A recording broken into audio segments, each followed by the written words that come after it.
wala kasi akong experience sa ganyan. At saka ang pagkakaintindi ko, pag in-approve na yan ng Office of the President, ibibigay na yan, pagdediretso na yon sa approval at trabaho ng Department of Education sa construction ng mga classroom. Nagulat ako, may humingi. Magkano ba ang amin dyan? Magkano ba ang amin dyan? So sinabi ko, hindi pwede ito.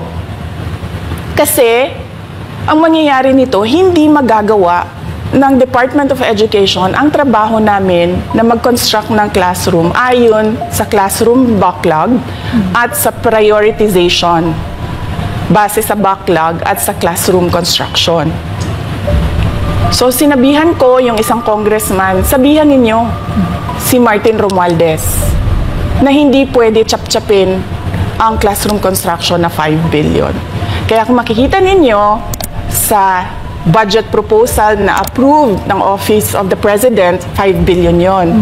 Pero nung lumabas yung GAA o yung budget approved noong 2023, naging 15 billion siya. Dahil hindi nga ako pumayag na kunin yung 5 billion, dinagdagan nila ng 10 billion yung classroom construction ng Department of Education. Yung 10 billion na yon hindi kontrolado ng Department of Education. Controlled yon ni Congressman Zaldico at Congressman Martin Romualdez. Hindi ko na kailangan ng corroborative witness dito dahil makikita nyo yon sa papel. Makikita ng taong bayan yon sa papel. NEP, 5 billion, lumabas ang budget approved, 15 billion. So maiintindihan niyo, 'di ba? Bakit pa tayo magbo-budget hearing para sa Office of the Vice President? 2 tao lang naman ang nasusunod sa budget ng bayan natin. Halimbawa, taong 2024. Kung makikita niyo, ang approved na budget ng Office of the President para sa classroom construction ay 19 billion. Noong lumabas na ang House version ng Appropriations Bill, ay naging 24 billion ito. So, approved 19 billion, paglabas sa House, naging 24 billion. At doon sa 24 billion na yon, kung hahanapin mo sa papel, kinuha nila ang 5 billion ng repairs ng classrooms at nilagay nila doon sa 19 billion para maging 24 billion siya. So ang naiwan sa repairs, sa kawawang mga classroom, ay 1 billion. Kaya, makikita nyo, sa papel, nandyan yan. Naging 24 billion. At hindi lang yan, dahil noong 2023 ay hindi ako pumayag na hindi masunod yung DepEd na rules sa paano mag-classroom construction based on need, ang ginawa ngayong 2024, inattach nila ang listahan na kung saan gagawin ang mga classroom construction worth 17 billion. Makikita nyo yon sa papel. Pagdating namin sa Senate, nakita yon ng mga senador. Tinanong nila ang Department of Education, totoo ba o hindi totoo na galing sa inyo ang listahan ng 17 billion ng mga classroom construction? So sabi namin sa mga senador, hindi totoo.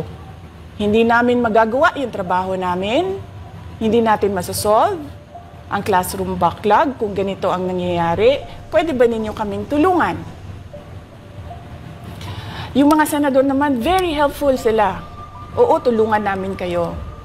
Kaya nga, kung makikita ninyo sa interpellation ng isang senador doon sa budget hearing sa Senate, tinanong niya, diretso, galing ba sa DepEd ang listahan ng 17 billion? Galing ba sa DepEd ang listahan na inattach doon sa House version? Sinabi namin hindi. Hindi galing sa amin yan.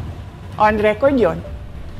Makikita nyo sa mga videos, balikan nyo yung mga videos. Makikita nyo. Kaya hindi ko na kailangan ng witness kasi makikita nyo sa papel. Tapos dumating ang BICAM, walang nangyari dahil ang nasusunod doon ay si Congressman Zaldico at si Congressman Martin Romualdez. Kaya nandun pa rin naka-attach yung 17 billion na ginawang listahan ni Co at ni Romualdez. In fact, balik lang ako konti sa'yo ha. Kahit yung mga congressman, nakikita nila yung problema ng ginawa nila na pag-attach ng listahan sa budget. Kasi doon sa basic education hearing noong May 2024 ng House of Representatives, merong isang congressman nagreklamo, bakit ang tagal ng classroom construction? Bakit ang tagal? Eh sabi nung USEC ng DepEd, kasi may pabago-bago sa listahan ng DPWH dahil hindi kami ang gumawa ng listahan. So dagdag ko lang yan doon sa confirmation na kinuha nila yung budget ng DepEd at isa yan sa mga rason kung bakit ako nag-resign sa Department of Education. Hindi na ako papayag na sa susunod na taon, ganyan pa rin ang gawin nila at ako yung mananagot sa ginagawa nila.